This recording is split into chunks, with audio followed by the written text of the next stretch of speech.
èyí lohun tó fàjà èmi àti Ṣẹ́gun Ògúngbè. Iyán Aládùkẹ́ ìyàwó Fẹ́mi Adébáyọ̀ fèsì sọ́rọ̀ ìgbéyàwó ẹ̀ tí wọ́n ló dàrú. Kẹ́mi Olúnlọ́yọ̀ ṣàdéhùn kan báyìí fún Ìyábọ̀ Òjó. Ọ̀rọ̀ Lizzy Anjorin àti Ìyábọ̀ Òjó gbọ́nà míì yọ. Ẹ jókòó ẹ gbọ́ ìròyìn náà lẹ́kùnrẹ́rẹ́. Oríṣiríṣi nǹkan làwọn ti fi ojú òṣèré Wùmí Ajíbóyè rí látàrí pé ó kọ ọkọ rẹ̀ sílẹ̀, tí wọ́n sì sọ pé nígbà tí owó tán lọ́wọ́ ọkùnrin náà ló jápa tí ó sì fi sí kòlòbó. Nínú ìfèròhàn tí Wùmí Ajíbóyè ṣe láìpẹ́ yìí, ó ti sọ wípé òun kò kọ́ṣẹ́ lábẹ́ Ṣẹ́gun Ògúngbè o,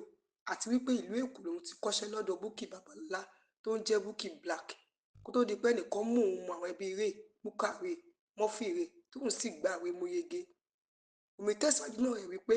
òun kò ṣègbéyàwó pẹ̀lú Ṣẹ́gun Ògúngbè, tí Ṣẹ́gun Ògúngbè kò sí mẹ́bí òun ṣùgbọ́n tóun ti bímọ méjì fún un.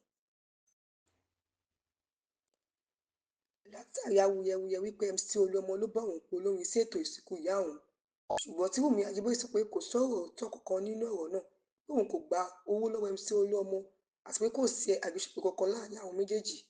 Ó ní bí àlejò ló kọ òun ṣe wá síbi ìnáwó náà àti wípé nígbà tó rí àwọn ọmọ ẹ̀ ló ṣe gbé wọn sọ́dọ̀ tó sì ń bá wọn ṣeré.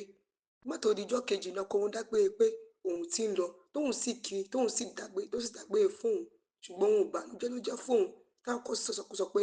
MC Olúọmọ ló ṣènáwó fún òun.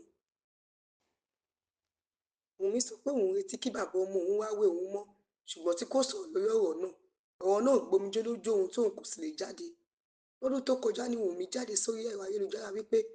ọkọ òun fẹ́ ọ̀kan lára àwọn ọmọọṣẹ́ òun tó sì ṣẹ́yún fún un àti pé ìtìjú náà jẹ́ fún òun.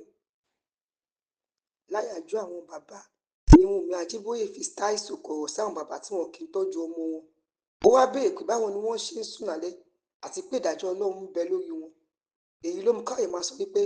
bàbá ọmọ ẹ̀ ló ń bá wí.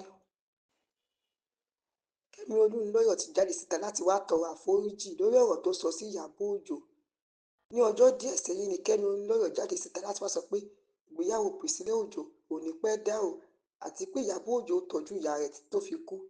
Ṣùgbọ́n ní báyìí o, Kẹ́mi Olúnlọ́yọ̀ ti tọrọ àforíjì lọ́wọ́ Ìyábọ̀ Òjó tó sọ pé òun kò ní sọ̀rọ̀ tí ò dá nípa Ìyábọ̀ Òjó àtọmọ rẹ̀ mọ́.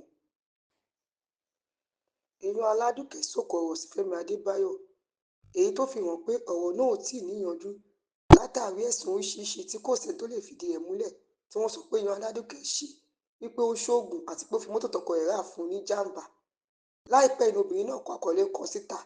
tó wí pé tó bá jẹ́ pé lóòótọ́ ni òun ní oògùn tàbí àfọ̀ṣẹ tàbí lágbára láti jẹ́ kọ́kùnrin fẹ́ òun, nígbà tóun pàdé ọkọ òun kò ní sí lára ọkùnrin bẹ́ẹ̀ láéláé. Tóbìnrin náà sọ pé ọmọ Táyọ̀, má jẹ́ kẹ́nikẹ́ni sọ ohun tó yẹ kó jẹ́ fún ọ tàbí paná ògo rẹ̀, ó jẹ́ ẹni tó lágbára tó sì gbọ́n. Aṣẹ́gun ní ẹni gbogbo ìgbà, má jẹ́ kẹ́nikẹ́ni ṣì ẹ́ lọ́nà. Ohun tóbìnrin yìí kọ sẹ́rọ ayélujára Instagram rẹ̀ rí lọ́pọ̀lọpọ̀ àwọn olólùfẹ́ sì ń gbà ládùúrà pé kọ́lọ́run bá yanjú ohun tó fà á wọ̀ láàrin òun àtọkọ rẹ̀, kọ́lọ́run bá wọn yanjú ẹ̀. Olórí burúkú awáyé má ṣe rere ẹ bó ṣe pa àwọn ọmọ ọlọ́mọ dànù yẹn ó mọ iye ọmọ tó ti pa dànù. Olórí burúkú olòṣì awáyé má ṣe rere ẹni òfò. It's true now. No. Kí ló dé òde lọ́wọ́ ṣẹ̀ṣẹ̀ now. Lọ́wọ́ ṣẹ̀ṣẹ̀ if Nigerians are not telling the truth ẹ jẹ́ ká fèsì olórí burúkú gbogbo ṣe lọ stọ́ọ̀kì dáadáa nìyẹn tó pọmọṣẹ́ ẹ̀ sí lọ́rùn tó lórí burúkú awáyé má ṣe rere tó rànjú bí ojú adófùrọ̀ awáyé má ṣe rere olè ọ̀lẹ ọmọ òfò olòṣì ó stọ́ọ̀kì títí kò láṣọ lọ́rùn olórí burúkú ológo òlẹ̀kẹ́ oníke. Give me another cloth.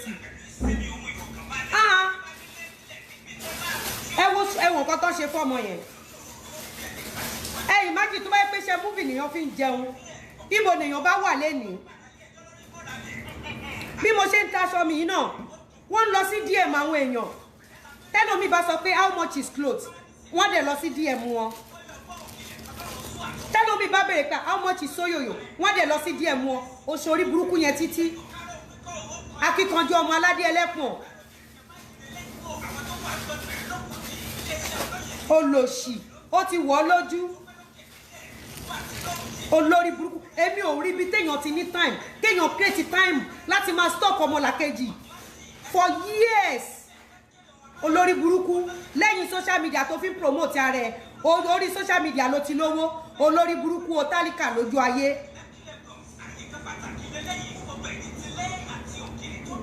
No, it's too much.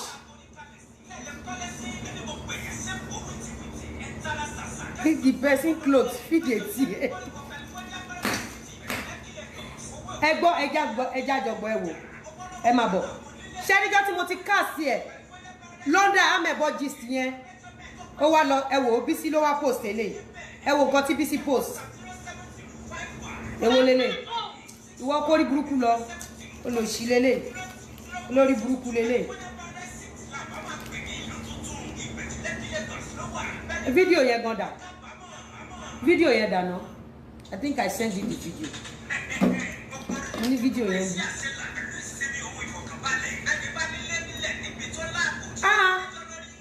no for real now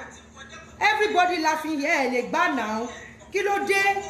why are you stalking people go and get a job olórí burúkú ó ṣe wèrè títí ò láṣọ lọ́rùn ò nílé lórí ìwọ nìkan náà ló lọ rẹ́ǹtì ilé tó lọ pé bàbá àgbà kòkó wá kọrin fún pẹ̀lú fún bad boy. She's so jobless ìtọ́lẹ̀ ló fi jẹ́ pé every week ló ṣí business she's so job gbogbo wa la mọ̀ pé Lizzy Anjorin ìdí business ẹ̀ ló máa wà every day ìdí business Lizzy ni Lizzy máa wà every day so mi ò rí ẹ̀dá tó jobless tó it's not funny fún mi ní kíní yẹn náà ọ̀dọ̀ Bísí láti rí lẹ́ẹ̀kan ok òun lélẹ̀ ṣé òun rèé ń bọ̀ mo ń bọ̀ ẹ máa gbá wọn lórí burúkú o ọmọ ọlọ́mọ kò bá yín du sinimá gbogbo fíìmù Tálíù yà owó tó parí Mrs Benson bóyá ló pé 150,000 àbí ṣàkúrọ́ fún pé Mrs Benson tó 1 million naira àwo pàkéjì fún yín bí ẹ̀yin abiyamọ ayé ẹ̀yin abiyamọ ẹ bá mi gbà Líù lọ́wọ́ wọn o kọ́ má lọ pa mọ́ ṣe pa Mohbad o ẹ ṣàánú wa o bó mo ti ráyè àti máa stock èèyàn kiri bó mo ti ráyè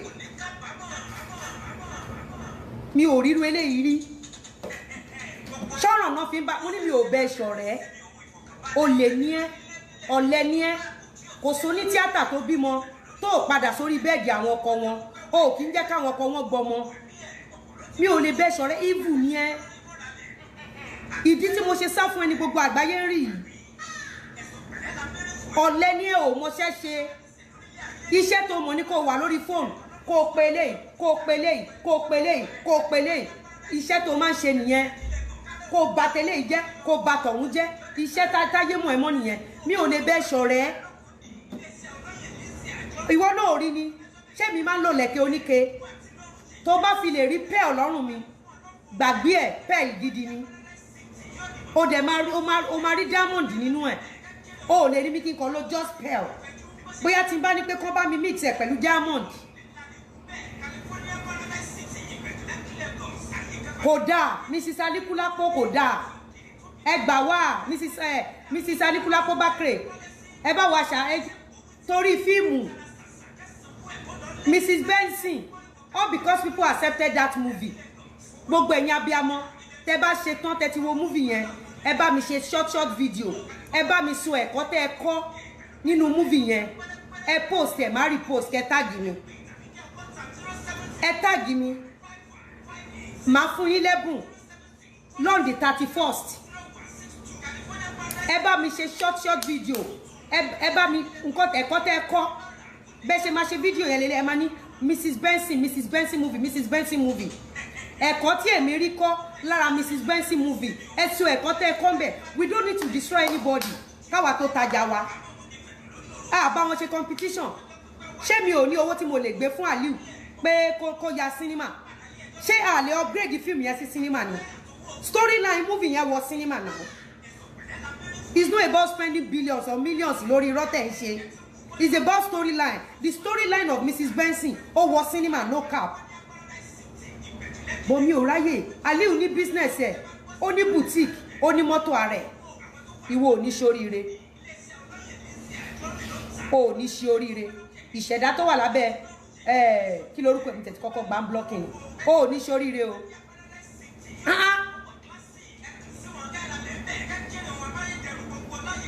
They don't want to see anybody abẹ́ẹ̀rí ẹgbà mi tó bá jẹ́ pé mo jẹ́dá kan tó jẹ́ pé mo máa ń kọ́ rẹ̀ láti ilẹ̀ èèyàn á ti kú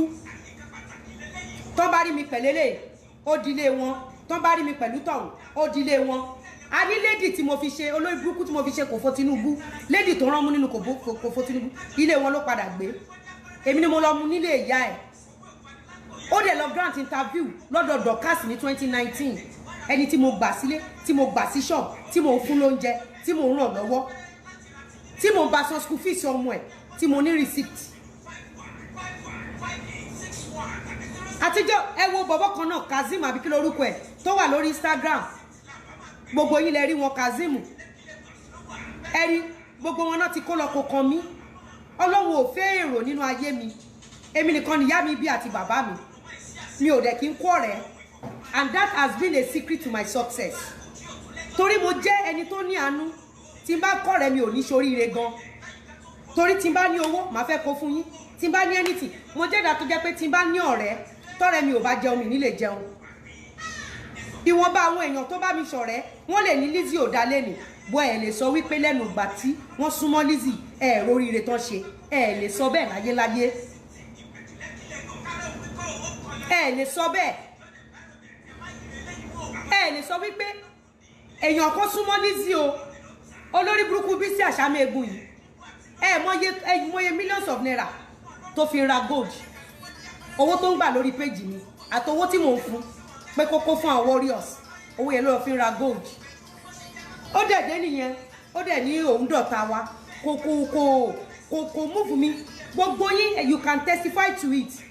2016 2017 2018 20 you all can testify to how I send people to school